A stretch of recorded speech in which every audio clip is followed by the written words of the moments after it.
Hello everyone, this is part 1 of What If Naruto Formed a New Team. This story is made by Isumo 1489, and I hope you guys enjoy this video and to like, to subscribe, to share, and check out the playlist, to see more comment down below. Now let's start the intro. They call me a god. They call me a god.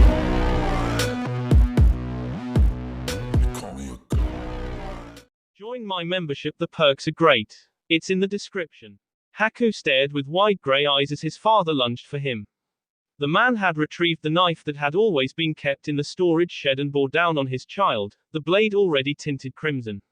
Forgotten in the corner lay Haku's mother.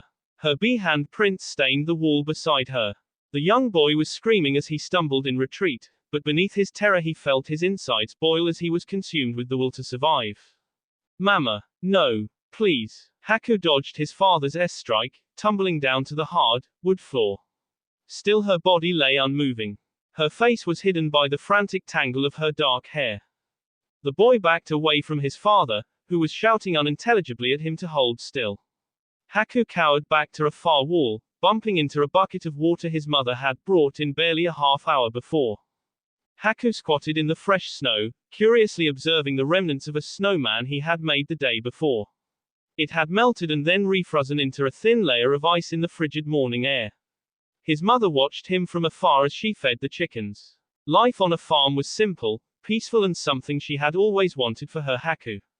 Before she had made her home in the farming town with her husband, her life had been troubled by shinobi wars. So long as she drew breath, she had sworn, her son would have no part in the violence. She noticed him crack through the sheet of ice with a delighted chirp.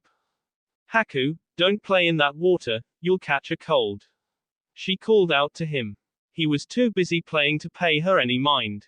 The cold water stung his bare hands and he drew them back in a startled gasp. Ack. His interest was quickly drawn to the glistening, frozen puddle he had discovered. He traced a small finger over the surface and smiled sweetly at his rippled reflection. In a harmonious moment of nature meeting human inquisitiveness, Haku had inadvertently tapped his chakra for the first time. A shining thread of water rose up from the puddle, surprising him. He watched in awe as the droplet followed gracefully as he waved his hand about. Haku brought up his other hand that was puckered red from the cold. He slowly shaped the water with both hands as he would a handful of clay. It was fascinating how easy it was to manipulate, almost like magic. It felt like a natural thing to do. Amazing. Haku purred in delight, attracting his mother's attention again, and she dropped her bird feed in shock. She ran over to him and dropped to her knees, and watched in stunned horror as Haku shaped the water into a small sphere. Mama, look what I can do. The boy was very pleased with his handiwork. I have special powers, Mama. I can make the water. She see him off, seizing both of his wrists. Haku looked up her, rattled, and the sphere splashed uselessly back into its place of origin. Her face was racked with panic. It unnerved him, he had never seen her so worried. Quote. Mama. His mother dropped one of his hands, and his cheek in warning. It had been hard enough to get his full attention. Immediately, Haku squealed and recoiled in pain, cradling his injured face with his free hand. Mama. He said softly, feeling a warm tear slide down his cheek. I'm sorry, I didn't mean to do anything wrong. He looked up at her again, and saw that she had begun to cry as well. He was not able to understand it, that day, why she had been so upset by his discovery. Suddenly she pulled her son into a tight hug, burying her face into his ebony hair. Haku, never do that again, do you understand me? You must stay safe. Her voice was stern, but it cracked as she continued, please, never do that again, don't let your father see. He clung to her, sobbing, oh Mama, I'm so sorry.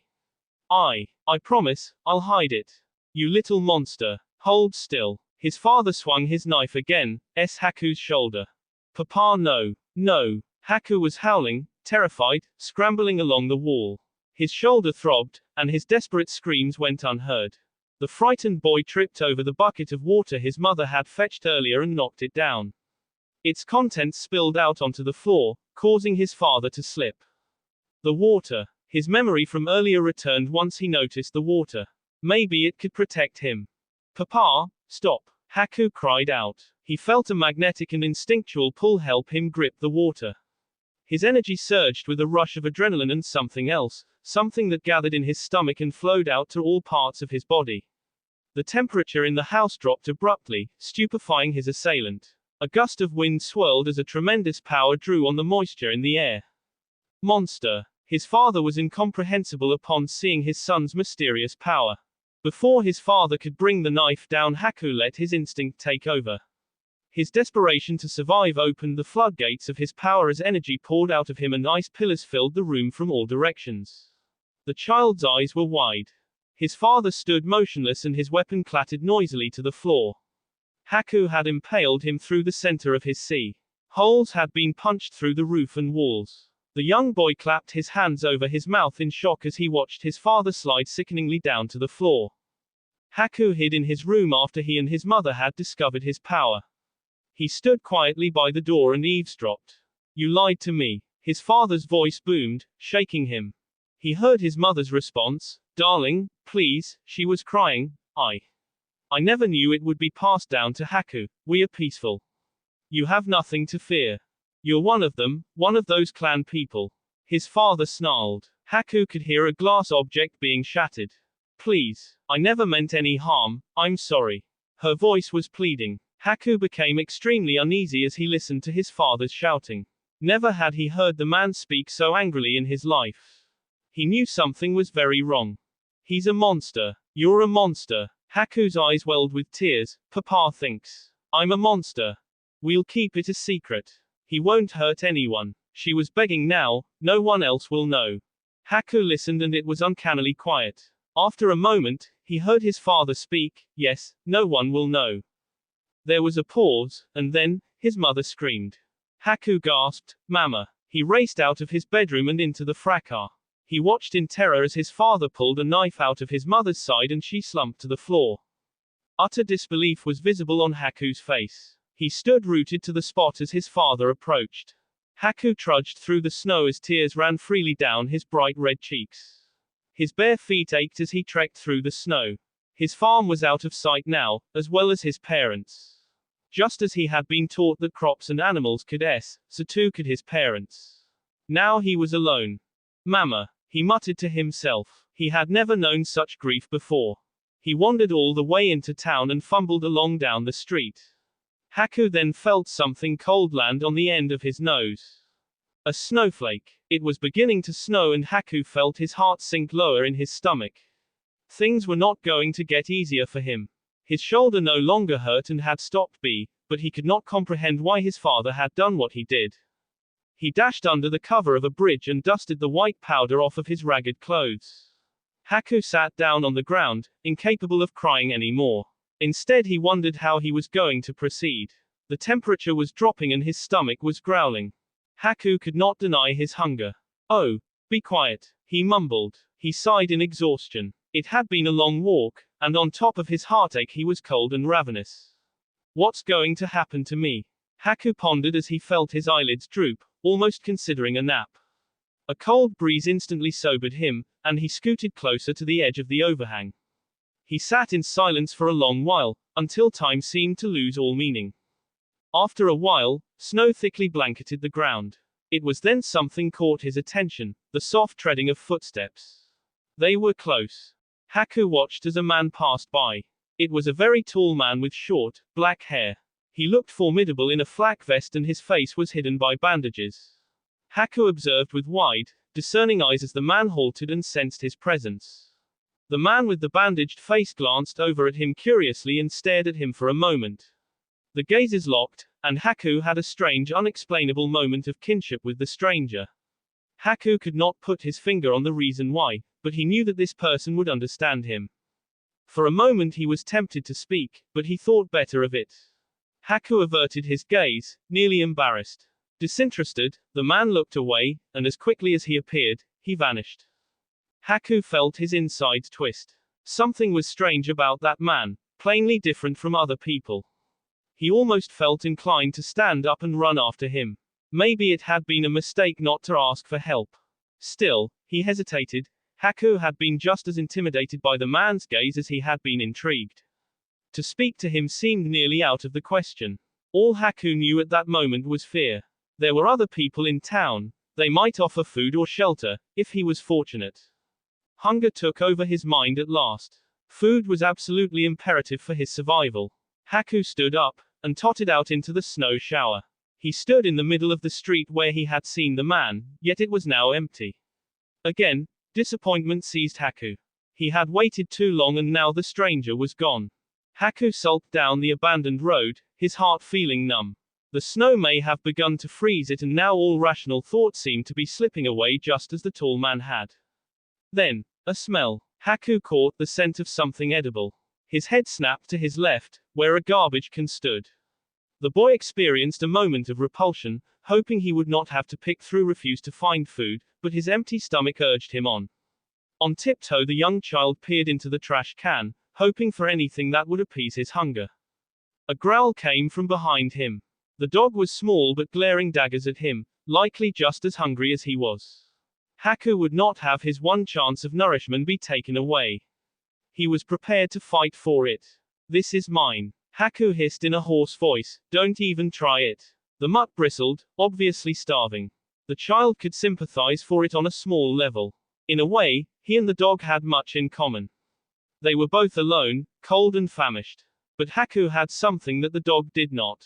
I have special powers, Haku warned, hoping to unnerve an animal that had no ability to understand him. It only growled in response, and then leapt at him, not at all threatened. Haku's eyes narrowed. This was no challenge, he deserved to live far more than the dog did. Fighting was, after all, in his B. He evaded the dog's snapping jaws, and delivered it a rough yet ungraceful kick in the stomach. The animal crumpled to the ground in pain, whining pathetically. Haku was startled. He had never had to compete with another for survival before. Earlier he had saved his own life and now he was struggling to make it on his own. Fighting, although instinctual, was still very new to him. It had by now occurred to him that defending himself would be one of his most important life skills. Haku watched with sad eyes as the dog skittered away. I'm sorry, he whispered, feeling sympathy for the animal. Again he peered into the garbage can and did not find much that was edible. However, a half-eaten apple looked rather inviting, even if the skin was beginning to turn brown. Desperate, Haku lunged for it, snatching the precious morsel. He sat down next to the garbage can and sniffed the apple inquisitively.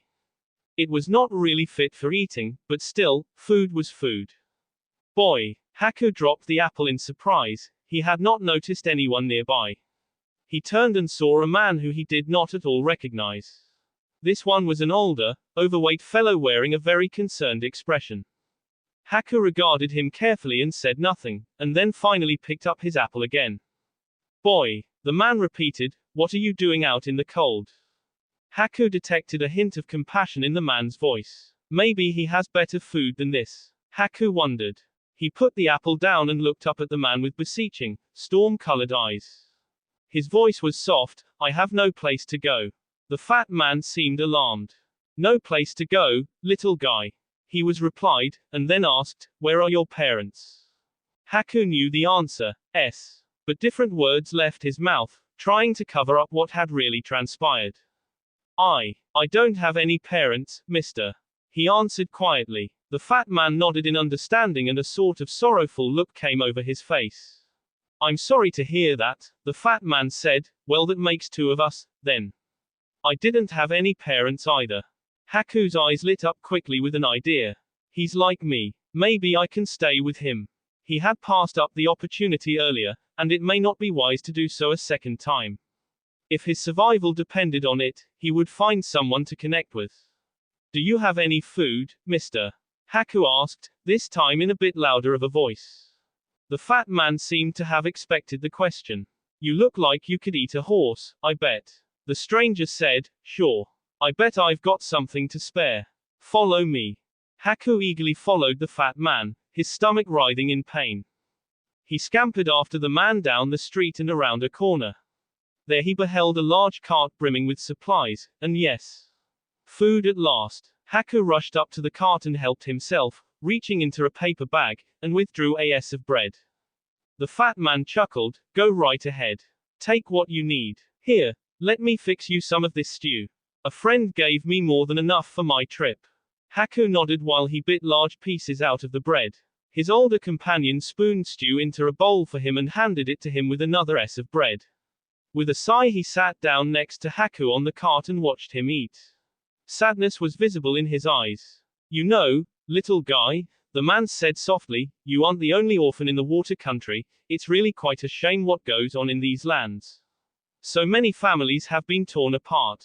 Haku sat quietly and listened, chomping his bread with thankful bites. When I was young, I had no one to look after me either, the man admitted. I lost my parents and had to depend on a schoolteacher until I was old enough to take care of myself. I know how hard it is for you, and how hard it will continue to be for you. Haku nearly choked on a wedge of potato and finally slowed down, carefully lapping up the stew and kept his attention on the man. The round man had possibly saved his life, Haku noted. Knowing his limitations and that he had won the stranger's sympathy, Haku decided to beg for the man's help, as graciously as he could. Please mister, you're very nice. I am a hard worker and I can read and write a little. I know that we just met, but, will you let me stay with you? His voice was timid, nearly quaking. The fat man observed Haku for a moment, still with those sad eyes. It may not do much good to stay with me. I'm sorry little one, but I'm afraid I have no shelter to offer you. I'm a merchant, and I'm on my way to Kuro to do some trading business up there. Nearly all I do is travel, and I haven't the money to buy a home yet. I may not be the person you can depend on. He explained. Haku felt panic rise within him, and tears welled up in his eyes. Please mister, please let me come with you. I don't want to be alone. Haku squeaked as he attached himself to the sleeve of the man's yukata. The man sighed again. He could not give the boy a home, but accompanying him was another matter. The poor child was only asking for companionship. He then nodded in acceptance to Haku, smiling wistfully. All right then little fellow, don't fret. I'll let you come with me for as long as you like, or, until better care can be found for you. The fat man decided, do you have a name? Haku appeared overjoyed, I'm Haku. The fat man laughed heartily at the boy's smiling face, nice to meet you, Haku. Haku felt a sudden swelling of hope inside his sea. I promise mister, I'll help you with your work and I'll never cause you any trouble. In his excitement, he nearly tugged the man's arm off, but the man was only happy he could help. All right, settle down there Haku. And my name is Hiroshi, if you don't mind. Haku wore a jubilant grin, I don't mind at all sir. Thank you. Hiroshi chuckled to himself and privately wondered what he was getting himself into. Haku was really a rather energetic and simple bundle of joy. It was not difficult to bring a smile to the child's face. And Hiroshi quickly realized that Haku had the same effect on him.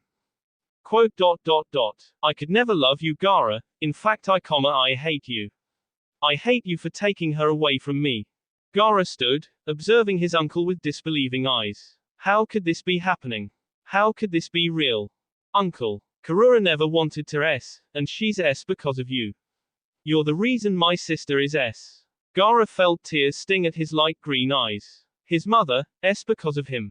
Yashimaru grunted in pain, his body was crushed and his death was drawing ever closer thanks to his red-headed nephew Sand. You've never known what your name means, have you? His uncle growled, biting back the agony of his mangled body. Gaara stood, tears flowing freely down his cheeks. His uncle, the only person he believed had ever cared for him, had tried to him. But what hurt him more than the idea of Yashimaru himself trying to kill him, were his words. Gaara, a demon that loves only itself, that's what you are. Yashimaru spat, glaring at the broken-hearted 6-year-old. Your mother named you that in hopes that if you lived, you would live to curse the village responsible for your creation. A demon. Am I evil? Gaara was confounded. The news was too much for him to take in all at once. Yashimaru smirked at his nephew as his eyes drifted shut. And you know what, Gaara? The red-haired boy stood quivering by his uncle, paralyzed with fear and sorrow. Quote, Karura was right. After a moment, Yashimaru's shuddering body was still and silent. Gaara observed the passing man with narrowed eyes, the tears slowing, as his thoughts swirled in a storm of anguish. Gaara walked down the street, his feelings deeply hurt, as usual.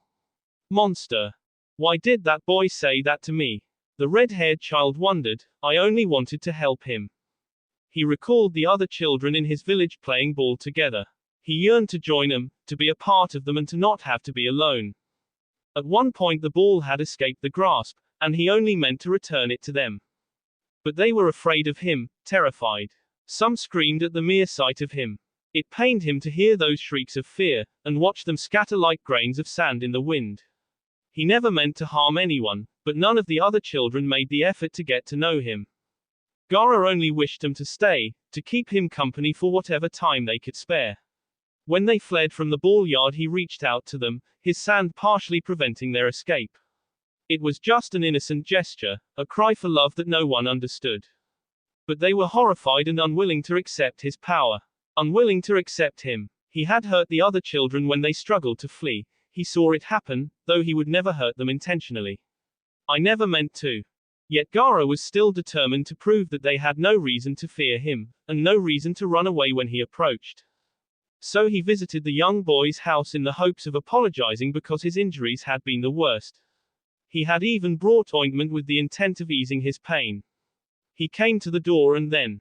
Monster. The door quickly shut. Why did he say that when I only wanted to help? Could he ever make a friend? A moment later he left, walking in contemplative silence down the street. You filthy little demon. I saw what you did today. We're all better off without the likes of you. Gaara's attention snapped to the man who had berated him. It was salt on a raw wound. He had no desire to be a monster, and he did not view himself as one, but every other person must have seen something different from what Gaara thought he saw in the mirror. Why does it have to be this way? Does no one want me? My brother and sister are scared of me. Dad is scared of me. Everyone. Everyone. He had no way to stop it. The pain willed his sand into action, in a violent effort to end his torment. To silence the C words. The man barely made one more jeering taunt before sand swiftly wrapped around him. Moments before rationality reinstated itself, the confrontation was over. Gaara K that man on the street and no one had seen him do it. It was a horrific sight and as Gaara came out of his rage he quickly realized his crime. Was it right to defend oneself if the assault went straight to the heart? He fled, wishing there was a welcoming place to go. He left the man in the alleyway, secretly praying that he had not proved his cruel words true. Gaara, a demon that loves only itself. The words thundered in his ears, the last words of his beloved uncle. The person he had K in defense of his life. Gaara felt a distant roar inside him, coaxing him to let go, to stop trying to understand how unjust the world was. I'm alone. I'll always be alone. His insides burned. It hurt, the inescapable pain of the truth. You don't need these worthless humans. Gaara felt his heart miss a beat. What was that voice? So placating, and yet savagery and bitterness schooled into every fiber of its voice. Is it me? Or is it what's inside of me? Gaara could no longer ignore the words of the tailed beast imprisoned within him. We are all that matter now, they mean nothing. Gaara clapped his hands over his ears, futilely attempting to ignore the barbarous voice. No, Gaara cried, leave me alone. I'm not a monster. The thing, he could feel it grinning. Of course you are. Why else would they treat you so unfairly? No. Gaara sank to his knees. For a moment it was quiet, and then the voice returned, louder and more aggressive than before. Let me out. I can save us. We can be free, make them suffer for what they've done. No. I won't hurt anyone else. Never again. Gaara staggered to his feet, still covering his ears. Despite his pleas and protests, inside, he felt himself giving in. He felt the brutality of the thing within him soothe him, somehow making it seem alright to K, to inflict pain on others. Let me out. No. Gaara was screaming, running down the street with a newfound speed. His eyes fell upon the open gates of his village, and then, the people. Those lining the sides of the road, faces familiar and unfamiliar, all of the people in Suna that caused him such grief. Make them suffer. Sand whirled threateningly around his feet, with no way for Gaara to control it. The boy's legs were quaking, his small hands raking wildly at his locks of crimson hair. Madness. The struggle was now at its peak, and Gaara felt himself slipping, letting the thing within him gain more control. And its influence was also somewhat appeasing. The strength and power, it was so overwhelming to feel it course through his small body. No. Gaara stumbled to his knees again, sobbing, and giving in. It's all right. The demon purred, after they're all you'll still have me, and you'll never have to be alone. I don't want to be alone. Gaara looked up, an unexplainable grin on his face. The tailed beast's power was euphoric. He felt a feral growl of triumph escape his a laugh that Gaara was sure was not his. Suddenly, justification was abundant. It was refreshing. It was alright to kill others simply because they deserved it. His life mattered more than anyone else's. They would feel all of the pain and misery that they had inflicted upon him. Gaara's grin grew wider, and he gave his full attention to the beast inside of him. Gaara's fussing had attracted a lot of attention. A few people looked over at him with concern. That concern was reserved mainly for themselves. The red-haired boy stood up, his spindly legs steady beneath him. His sand circled around him, awaiting his command. Then there were two faces he knew very well. They held some sort of value to him, value that the voice had tried to get him to ignore. Wait, I know them. Gaara hesitated, desperately trying to recall the two children he saw standing at the far end of the road, staring at him with alarm. They don't matter. Them. No, I know them. A girl with light blonde hair watched him worriedly, her brother standing beside her. Gaara watched as his name soundlessly crossed her lips in confusion. Temari. Kankuro. Them now. Gaara understood why he faltered at the sight of them. My brother and my sister. They don't care about you. Gaara felt a twinge of electric pain course through him. Maybe that's a but. I care. I won't hurt them. Ever. Gaara felt the Shukaku rattle his insides in fury, and radiate a huge burst of chakra, startling many of the nearby shinobi. Do as I say. Demonic strength consumed his body, and a whirlwind of sand then encircled him. The young boy felt his teeth gnash in immense effort as he endeavored to restrain the power and be rising within. He then realized that this power would not be easily stopped.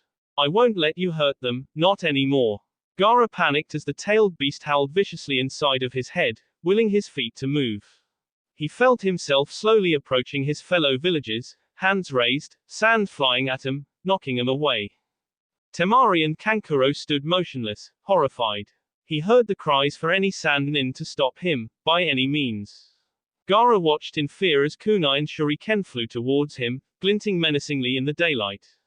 Shukaku laughed. A barrier of sand repelled every weapon, while the rest of the sand was busy at work crushing any other shinobi. He was hurting them, again. Is this why they hated him? Because of this power. The power he couldn't control. I don't want him to hate me. Gaara gazed sadly at his older siblings as they cowered helplessly on the sidelines. His heart wrenched and for a moment, he felt his will suddenly sever his connection with the Shukaku. The sand dropped to the ground and time slowed down. I will find a way to control it, and then they won't have to be afraid. Then I won't have to be alone ever again. His mind was set and fully focused. Then I will leave, and I will come back, when I'm safe for them. Gaara found the strength he needed, and in a whirlwind of sand he departed from Suna. A set of brilliant, blue eyes stared downcast at the ground. It was a warm, sunny day, and a 6-year-old with messy blonde hair sat quietly on a swing outside the ninja academy. The cool breeze swept a few stray leaves past the boy's lonely face.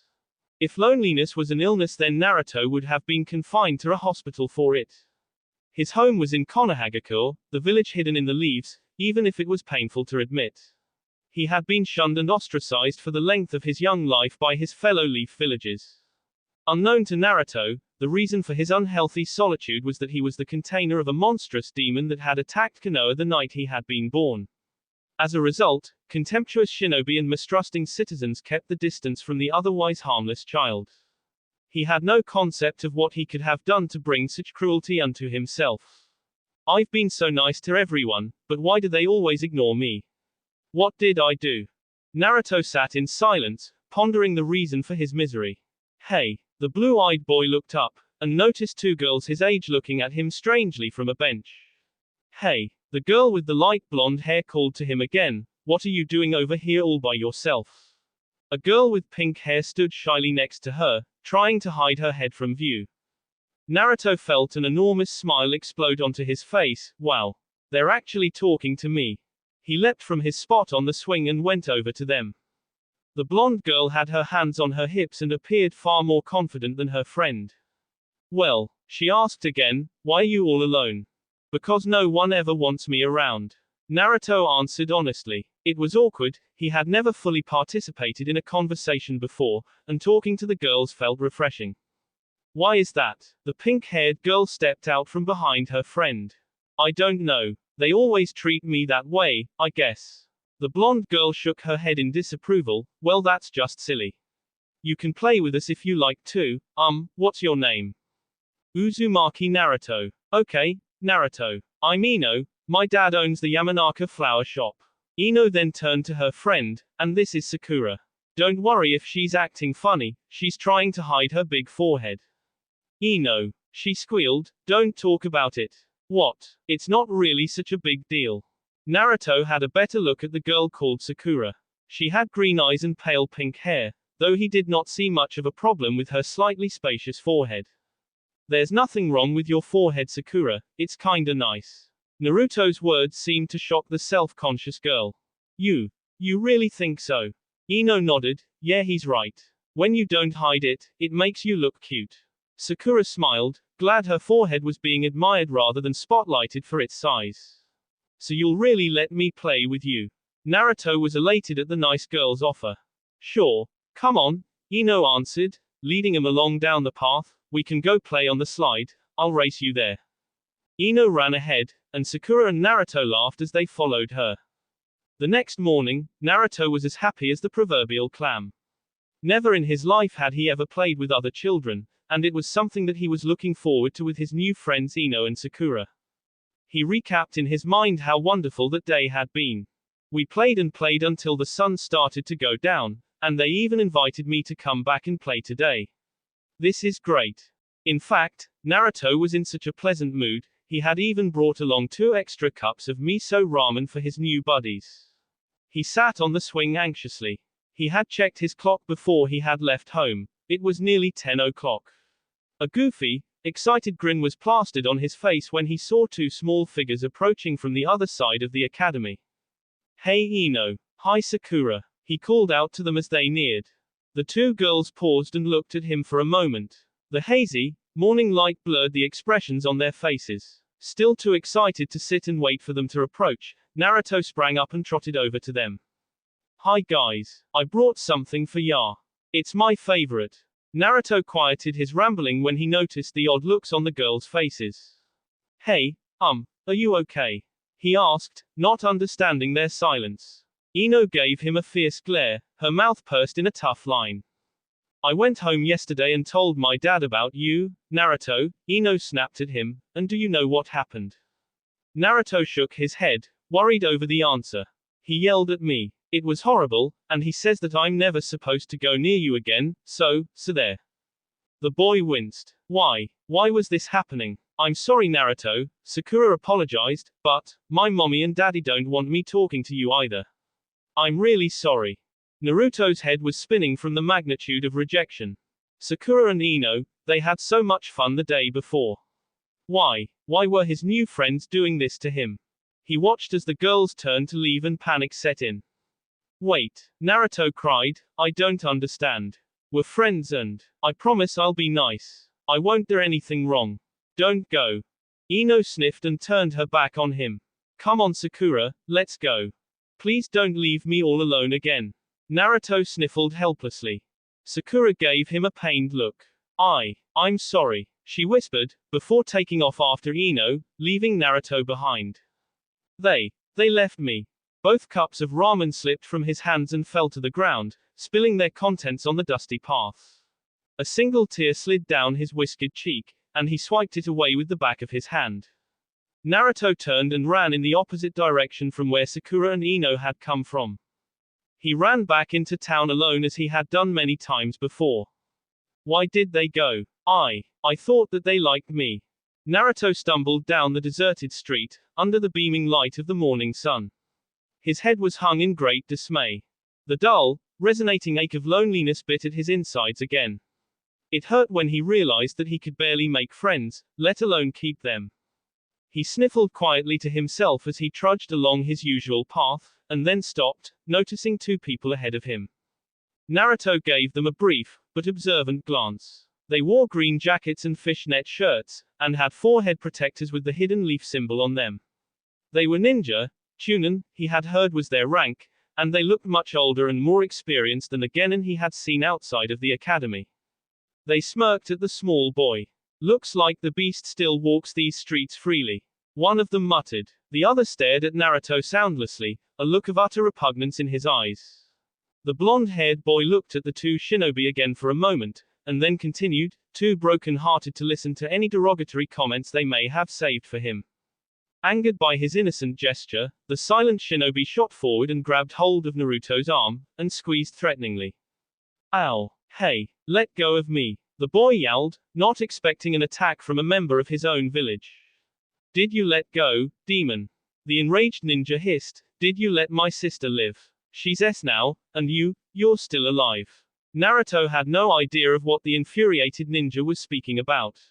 The troubled Chunin grunted in surprise when his companion halted him with an outstretched arm. The other shinobi did not want to linger. Enough, Takeshi, you know the law.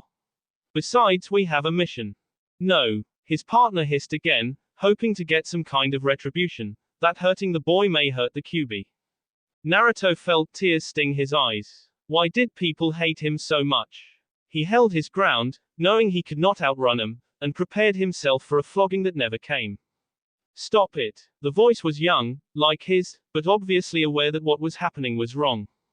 Takeshi and his partner observed the young boy indifferently. Oh, it's just that little Uchiha kid, you know, Itachi's brother. The distraction snapped Naruto's Acosta out of his rage. Don't you have a mission, you said. You should go. He didn't do anything to you. The boy with the onyx eyes spoke again. Naruto only stared at him. The two Chunin begrudgingly admitted that the child had a point. Without a word of apology, they left, promptly forgetting about Naruto. The young Uchiha approached him. Are you okay? Naruto nodded with an impressive poker face, knowing that deep down his heart was still in tatters. I'm Uchiha Sasuke. Uzumaki Naruto. The sound of pain in the blonde's voice unnerved Sasuke.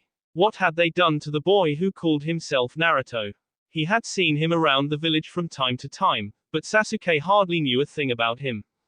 I recognized those two, Sasuke added, they aren't friendly. You should stay away from them. Naruto could not bring himself to answer. He was so rattled with pain from what Ino and Sakura, and then the Chunin had done. Trying to make friends with Sasuke seemed ridiculous. Naruto looked at Sasuke, who wore an expectant expression. Thanks, he said quietly. Too embarrassed to let the other boy see him upset, Naruto fled, returning to his apartment where he could be alone cry. It was noon. Naruto had not wasted much of the day before he had gotten a grip. He had taken a number of his few but valuable possessions, which included lots of instant ramen, and packed them in a bag. He had gotten the idea to sneak away. Most of the time when people don't say mean things to me, they ignore me. If I am so good at not get noticed, I can probably get out of here and find a better place. This was it, he decided. He could take a hint. Maybe there was another place he could be treated humanely. Maybe he would build a thicker skin out there in the world. Maybe he would find a way to get people to respect him. If I can find a place where they won't recognize me, then someone may like me. His hopes were not very high, of course, but he was willing to take a chance. Additionally, he was unsure of where he could go after escaping Konoha. His plan was to take the road to a new town and cross his fingers. Naruto left his apartment and slinked through the lower district, effectively packed up for a journey, and wore a determined expression on his face. He stuck to the dark alleyways, devoid of the bustling foot traffic out on the main road. It was not worth it to endure the pain any longer if there was a chance he may discover acceptance elsewhere. At that thought of finding a new home, he recalled Sasuke. He had been nice and helped him without being asked. But Naruto kept in mind that Ino and Sakura had been nice earlier, and they had turned on him. He shook the idea from his head. What was left in Konoha that he could possibly stay for? No. This time I can do it. People won't hate me anymore. It was a relief when he passed through the wooded area near the village gates. There were few people here and he did not have to put much effort into sneaking. It was quiet and peaceful, and it helped give him the strength to press on and seek happiness. Yellow-blossomed bushes lined the gate. The flowers smelled nice and he slowed down a bit to admire them. A small voice nearly made him jump out of his skin. Naruto. The blonde boy turned around and faced the voice's owner. It was a girl. She had black hair and silvery white eyes. He recognized her in a moment. Oh, Hinata. Hi. Naruto had first met the shy girl near the ninja academy. While he sat gloomily on his swing, he noticed a girl sitting at the base of the tree in total silence. He had realized she was quiet and shy, but had grown accustomed to her presence as she would often sit with him near his swing almost every day. Hinata observed him quietly. Naruto, why you alright? You seem upset. Her stuttering was still understandable, even with her soft voice. He looked at her sadly. No, Hinata. I'm fine. Are you sure? Yeah. Don't worry about me, I'm okay. Hinata noticed the backpack he had with him, and she quickly put two and two together. Are you going somewhere? Yeah. By yourself? Yeah. She looked distressed. Where are you going? I don't really know. They were both quiet for a moment. I see. Hinata spoke quietly. Naruto still felt the dull ache in his sea. The loneliness had become a cage that he so badly wanted to escape. Well, I just hope you'll come back as soon then. She informed him. The blonde boy was confused. Why would ya say that, Hinata? A blush crept up over her cheeks. Well, USC. She found it very difficult to articulate. I know that I'll miss you every day by our tea tree, until you come back. The hope that had been dwindling like a flickering ember inside of Naruto quickly flared up. Hinata will miss me. She wants me to come back, so then, maybe I will. Naruto grinned at her reassuringly. Sure thing, Hinata. I'll be back soon, and then we can sit under our tree all the time. Hinata smiled in response. Really? That would be wonderful. He was suddenly invigorated and ready to explore, and he rushed out of Konoha's gates, calling over his shoulder, I'll see you soon, Hinata-chan. I promise. It was something that she nearly with joy hearing. Not only had he given her the honorary suffix, but he had promised to see her soon. And Uzumaki Naruto never breaks a promise. Low-hanging clouds rolled slowly overhead, blocking all sunlight. Haku hummed to himself pleasantly as Hiroshi narrated yet another one of his many stories, tugging his cart along the road with Haku on board. When I was young, I had the chance to meet a skilled ninja who at the time, was preoccupied with a mission. A mission? Hiroshi sighed softly. It was difficult to explain everything to the farm boy who had no real knowledge of the outside world. In particular, Haku had no concept yet of what a ninja was, or even his ties to being a descendant of such a warrior. Yes, Haku. Ninja partake in tasks and jobs of varying difficulty, or so I've been told. Hiroshi went on, well anyway, the one I ran into was quite helpful. If it wasn't for him, the thugs attacking me, who coincidentally he was after, would have. His mission was to look for people, Hiroshi-san. How do I put this to an innocent little kid? Hiroshi wondered, pursing his lips.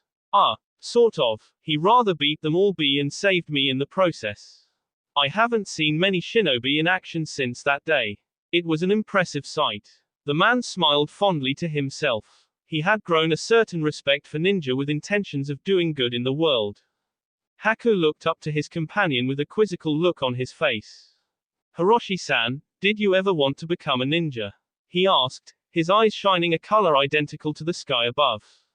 Hiroshi chuckled in response, I suppose I did when I was younger, but unfortunately the opportunity never came to me. These days I'm more concerned with making a living than running around tossing shuriken at enemies. But who knows, maybe you will succeed where I have failed. Haku perked up. From what he had been told, the life of a shinobi was an adventure. That would be something far better than becoming a merchant or a farmer. You mean maybe I can train to be a ninja, Hiroshi-san? Well, don't get your hopes up too high, little one. It's hard enough to get an education these days, let alone one as a shinobi, Hiroshi answered, but it is a possibility. You're still very young, Haku. There's a chance you'll be discovered. Haku gazed out into the depths of the surrounding forest, deep in thought. I do want to become a ninja, one who is strong and can protect others. He muttered to himself, just loud enough for Hiroshi to catch his proclamation. He found Haku was not a typical child. He was uncannily thoughtful for a boy his age and had a complex for improving himself. In fact, just a few days earlier, Hiroshi had been surprised at how quickly he picked up on reading and simple math skills. Were his parents really farmers, as Haku had said? It was odd. An astute farm boy. Well, maybe not that odd. Every now and again a gifted person was born. Haku was a child, still absorbing information and developing skills. It was a point in his life where his future abilities would be determined by his environment and experiences. Hiroshi was quiet for a moment and thought to himself. Hopefully, the child had not had many negative experiences besides being an orphan. He wanted to change that, to give the boy a chance. And yet already the child had a dream. Sadly, it was one that Hiroshi was quite sure that he would be unable to help Haku with. Maybe I can find him a good teacher. One that walks down the righteous path. Hiroshi-san. Thank you for letting me stay with you, Hiroshi-san. Haku gave the man a genuine smile. The cart jerked upward as it went over a rock on the dirt path. Haku quickly grabbed hold of a parcel that nearly fell from the sudden movement. Hiroshi chuckled. I should be thanking you really, Haku-chan. You've been excellent company. Haku was quiet, but still wore the blithe expression on his face while he held onto a porcelain pot. It had been several days of traveling northward and a brief ferry crossing before they left the snowy weather of the water country behind. Both Hiroshi and his ward easily adjusted to the warmer climate. Their arrival in the town called Kuro was a relief, and a place where Hiroshi intended to see if he could spot any welcoming shinobi who may be in the trading town. He was also aware their chances were slim. Hiroshi acknowledged that it was missing nin and outlaws who preferred the quiet towns devoid of village ninja. One such place was Kuro, and Hiroshi feared that Haku may get mixed up with the wrong type of people here. The odds of actually running into a good teacher for Haku were very low just about anywhere they went. Being morally sound, he wasn't about to hand the boy over to some thirsty who had no more intention than to turn Haku into one himself. Hiroshi deliberated silently as he trudged into the city, with Haku swinging his legs off the edge of the cart. Maybe I'm overthinking this, he may not be at all up for a shinobi lifestyle even if he got lucky. Haku was a frail, rather, feminine-looking child. He did not outright appear to be ninja material. However, despite Hiroshi's hesitation, it was apparent that something inside of Haku was meant for that path. The boy's spirit was also heartwarming. Hiroshi-san, are we in Kuro now? The boy observed the bustling street he and his companion were traveling down, with many different people going off in every direction. Yes, Haku-chan, we're here. And we're going to sell these things you have here. Haku gestured to the mound of items he had been guarding during their journey. I'm going to sell them, Hiroshi gently corrected. It'd be a bit tedious for you to try to sell goods to such a tough crowd, little one. I think you should just watch for now. All right. He saw no reason to argue. Haku had been raised on a farm and was aware he would be useful to Hiroshi up until a certain point. The cart pulled to a stop on the side of the road, and Haku leaned back with a long sigh. It had been quite a trip, and it was the farthest from home he had ever been. Home. Memories flooded back to him, and he breathed out again, wondering what he would be doing at that moment if his parents were still alive. And how he had found his special power, and Hiroshi, and the man with the bandaged face. That man was like me, Haku thought to himself. Alone. It was a weak comparison, but Haku could not shake the odd feeling that he would definitely see the stranger again. And even more to his surprise, he realized, was that he wanted to find him. He made sure not to say anything about it to his heavy friend. The boy frowned to himself while Hiroshi was busy setting up his stand. Haku had been frightened of that man, and the more he thought about it, the more he wanted to see him. That man, he was strong. I could feel it. I want to be strong, and maybe if I had went with him. Haku suddenly felt a wave of guilt come over him. How could he be so ungrateful? Hiroshi, though lacking any presence of intimidation, was certainly a wise choice on his part. He had offered Haku necessities and a chance at life. He had been given no more than an icy glance from the man in the water country. Power was all that he would have expected from such a person. And he didn't need power. Did he? The overcast day kept many people from venturing outdoors, although a few did stop by to do business. Haku watched with mild interest as Hiroshi interacted with his customers. He made note of how polite some were, and those who weren't. Also, he noticed things they were looking for and what kinds of people stopped by. After a while, his observation got boring. He could be home chasing the chickens around his yard right now, a delightful activity. Haku also made note that he would not be going home. Not this time. With a yawn, Haku settled down and curled into a ball on the cart. Quickly sleep took him, for he had been worn out with his long journey and everything he had taken in that day. Hiroshi bade farewell to his last customer and then turned to Haku. He chuckled to himself upon seeing him asleep. He took a spare blanket he had in supply and draped it over the slumbering child. A young woman stopped by his cart and smiled at Hiroshi. She found Haku cute. "My, what an adorable little girl you have there." The comment was made with the best intentions. "Thank you. Though he's actually a boy." "Oh." The woman smiled at Hiroshi uncertainly before walking away, a little embarrassed by her mistake. He merely sighed. That was the 4th time that day he had received that comment. He glanced over to Haku, wondering why that was. He doesn't resemble a girl that much, his hair is still pretty short. Hiroshi paused and noted the child's face. His features were very delicate, those big dark lashes though, and the china doll face, makes him look like he has some noble bee. Hiroshi looked out onto the emptying street, and then towards a vendor a few feet away. He caught the tempting aroma of confections as it drifted on the breeze. "Oh, that's Shishi Dango over there."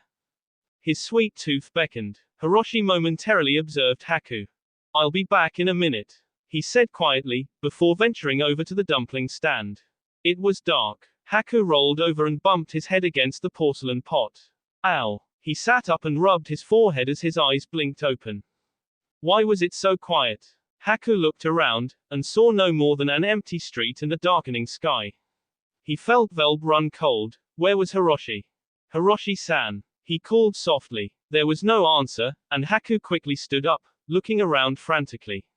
He saw nothing familiar. It was getting cold and he did not understand why Hiroshi was not with him. Oh no. Did a bad ninja get to him? Is he hurt? Haku wandered around the street in a small circle, his hands wringing together nervously. The feeling of being alone again was so overwhelming that he had difficulty thinking straight. I've got to find him. Where could he have gone? Hiroshi-san. He spoke louder, but received no response. Haku paused in his circling and gasped. What if he was injured? He recalled the agonizing end his parents had met and the sudden, partly rational fear for Hiroshi's life overtook him. Hiroshi-san. Haku was calling out into the emptiness of the main avenue, darting about on swift legs. His head was pounding and his thoughts became a tangled mess. Where is he? Where is he? Why did he leave me alone? Hiroshi-san. Haku's panic intensified and he scurried under the cover of trees, retracing their route along the forest path. The woods were quiet and the grass was damp beneath his feet. I'm alone. I'm alone. No. Please no. Haku pleaded. Hiroshi-san, are you there? He raced farther into the line of cedar trees, tripping over his own feet. After a minute of his desultory search he stumbled down to the wet earth and wailed. Now I'm alone. He must have found out about my power and left me. He pulled his knees up to his sea and sobbed. His logical functions shut down and yielded to grief once again. He had no idea of whether Hiroshi had left him or if he had become another victim of violence. Haku's small frame rattled as he cried.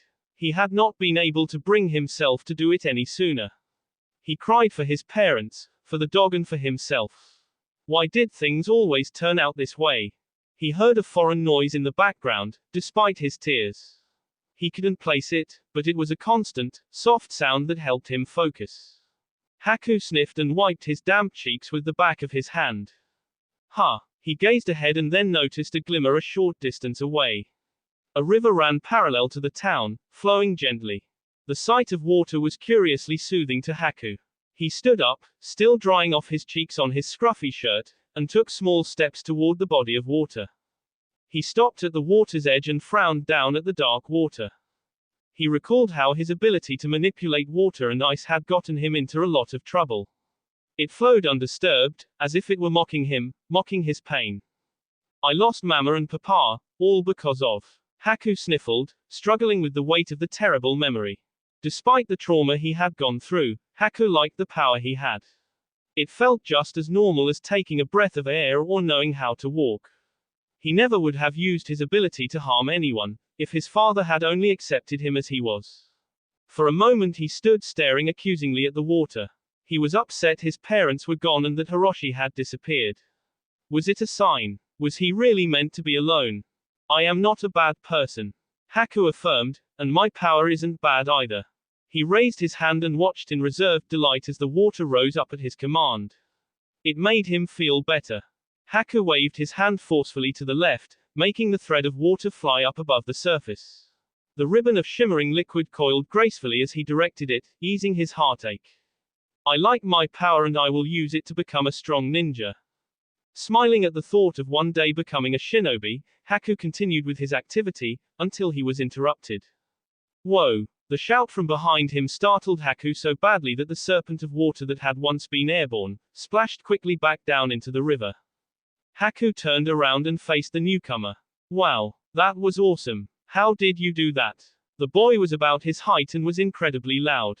Haku took a moment to regain his composure before answering. I don't really know. I just can. The other boy was grinning. Haku assumed he had no idea that the power he possessed bothered most people. That was so cool. Can you do it again? Sure. Haku indulged the newcomer by showing off a bit more, raising more of the water into the air. He smiled to himself proudly as he noticed the other boy's awe. That's really something. Haku observed the boy. He was a mess. There was no other way to describe him. His blonde hair was tousled and full of leaves. Dirt was smudged on his face and, just about everywhere else on him. His clothes were even more tattered than Haku's. It couldn't have been more obvious that he had been out in the wilderness for quite some time. Haku looked at the boy curiously.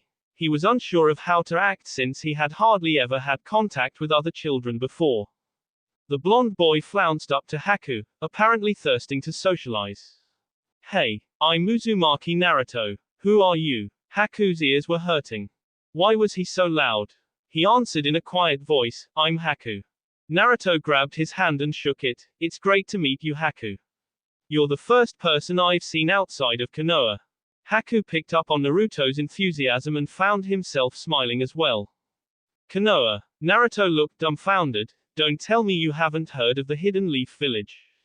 I'm sorry, I haven't. The blonde boy folded his arms across his sea and huffed, well geez. It's only the best ninja village around. I'm out here because. Did you say ninja village? Haku could not believe his luck. Not only had he met a friendly youth like himself, but Naruto was actually from a village of shinobi. Naruto nodded, yeah, I'll be going back there soon to see Hinata-chan, but I've been away for a couple of days so I can train myself. Maybe you can come too. Haku wasn't sure if he was dreaming or not, considering this stroke of good fortune. However, his head was still spinning due to the disappearance of Hiroshi, and his fear of losing his only friend irked him to no end. Naruto took a deep breath and then dropped his backpack to the ground with a thud. He landed on his butt next to it and stretched his arms. Man, I went pretty far. I'm starved. Naruto continued to puzzle Haku as he retrieved a cup of what appeared to be noodles from his bag. Haku sat down as well, still surprised Naruto had actually liked his ability rather than feared it. Want some? Naruto was preparing the cup ramen, and he held out an extra for Haku. Haku hesitated. Naruto had poured a thermos of lukewarm water into his meal and then tore into it. The dark-haired boy watched Naruto slurp his food rapidly, as if he was rushing just to move on to a second helping. Haku thought it disgusting to eat that way. He lost his appy. No thank you, Naruto. The blonde boy shrugged and then stashed the extra cup back in his bag. He continued his messy meal contentedly. Haku sighed inwardly. This was turning out to be a weird day.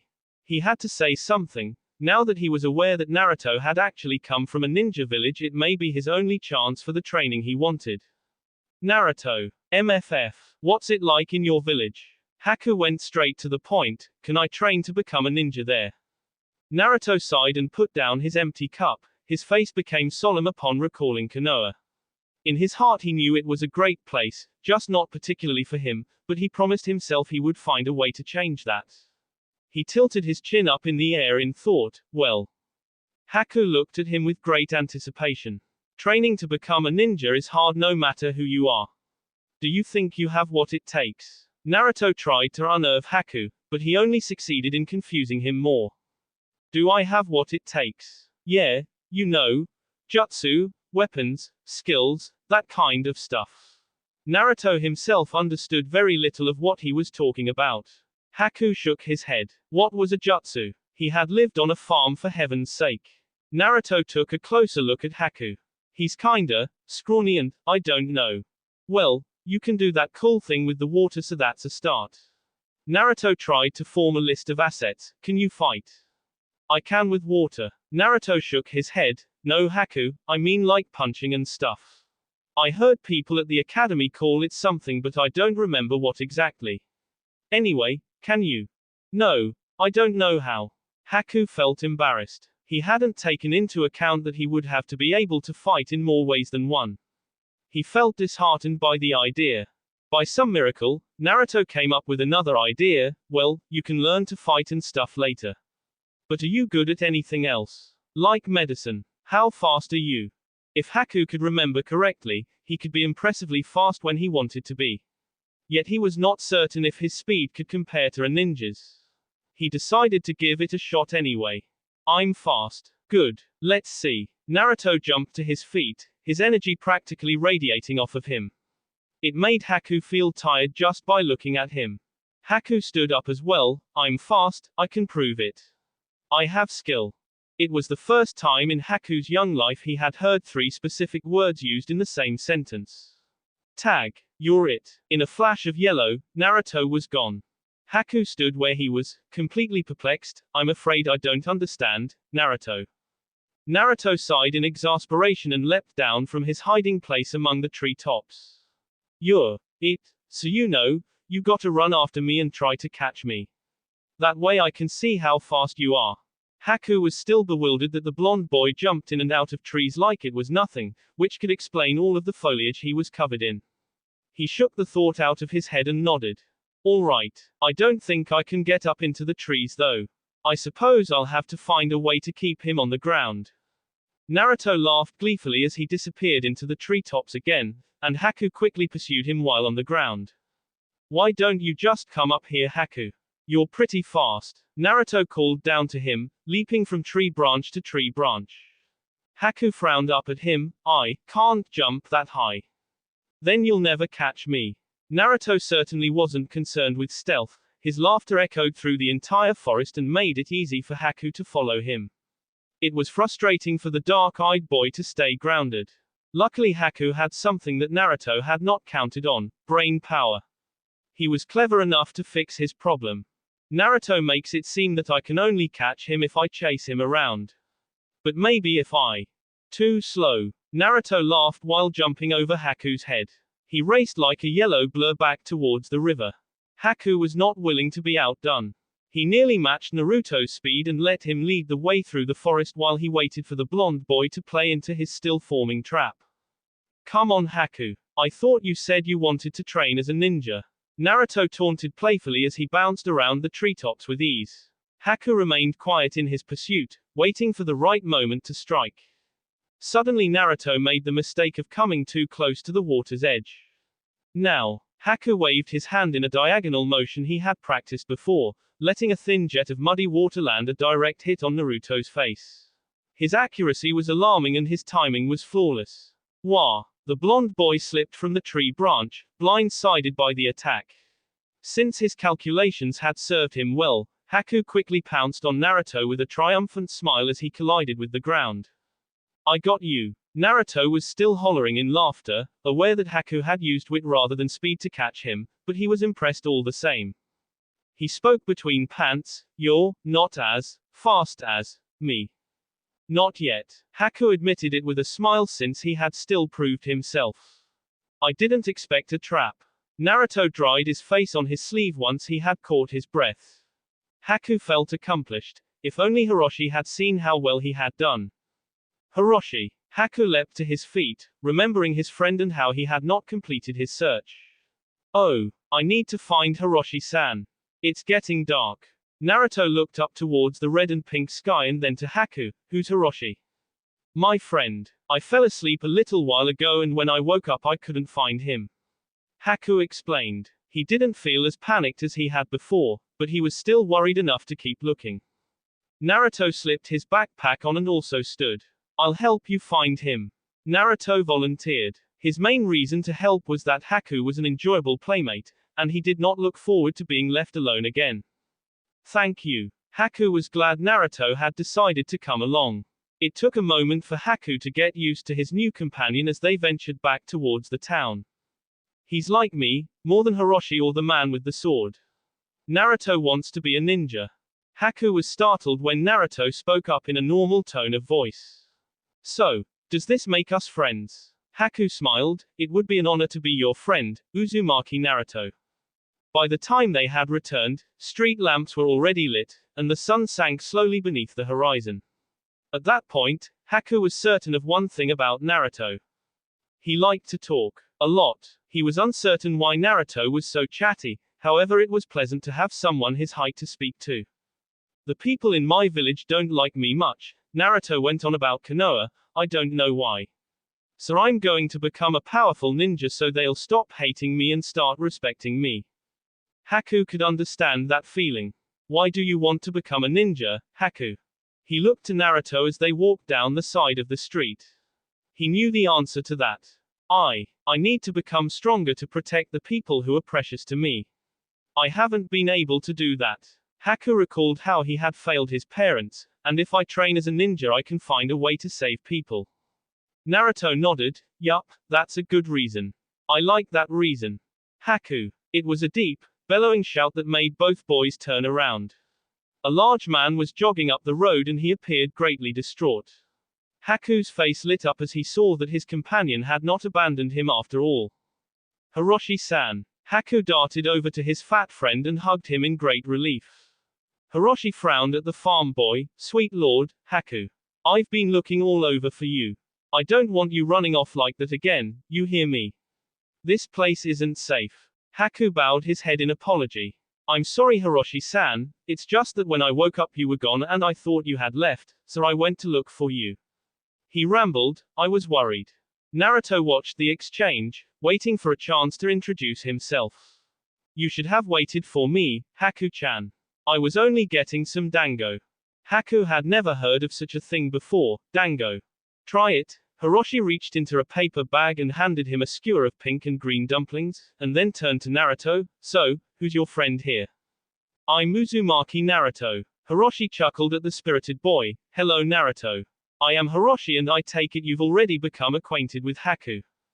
Haku bit into one of the dumplings and he found that he liked its light sweetness. He took one of the dumplings for himself and passed the skewer on to Naruto. He also had never tried dango before, but devoured the remaining treats easily. Hiroshi chuckled, I guess I'll just have to buy some more. Why don't you boys just wait by the cart? Naruto casually tossed the stick aside, and hoped that Hiroshi would still be willing to share the upcoming dessert. Haku returned to his companion's cart with Naruto beside him, and they sat down while Hiroshi returned to the vendor.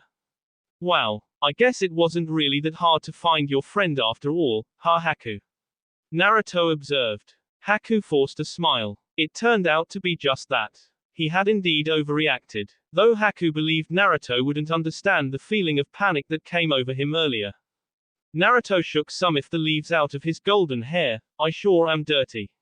I've been working really hard to get stronger since I left home. I can't wait to go back, then I can just sit with Hinata-chan by our tree.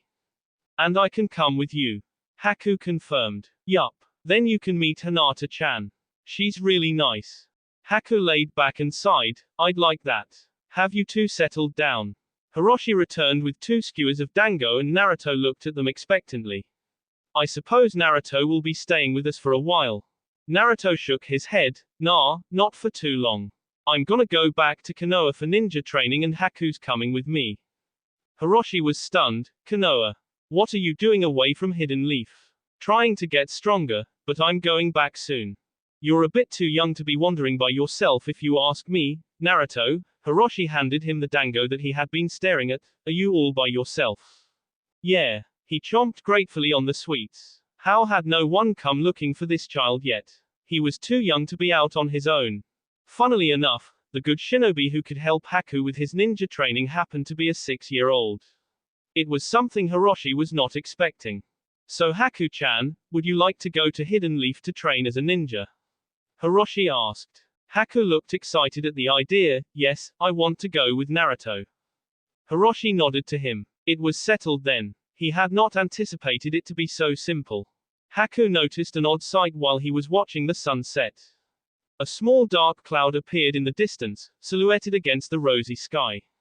It seemed to be moving. He looked at it curiously for a moment, watching it as it came near. After a quiet moment, Hiroshi and Naruto noticed it as well.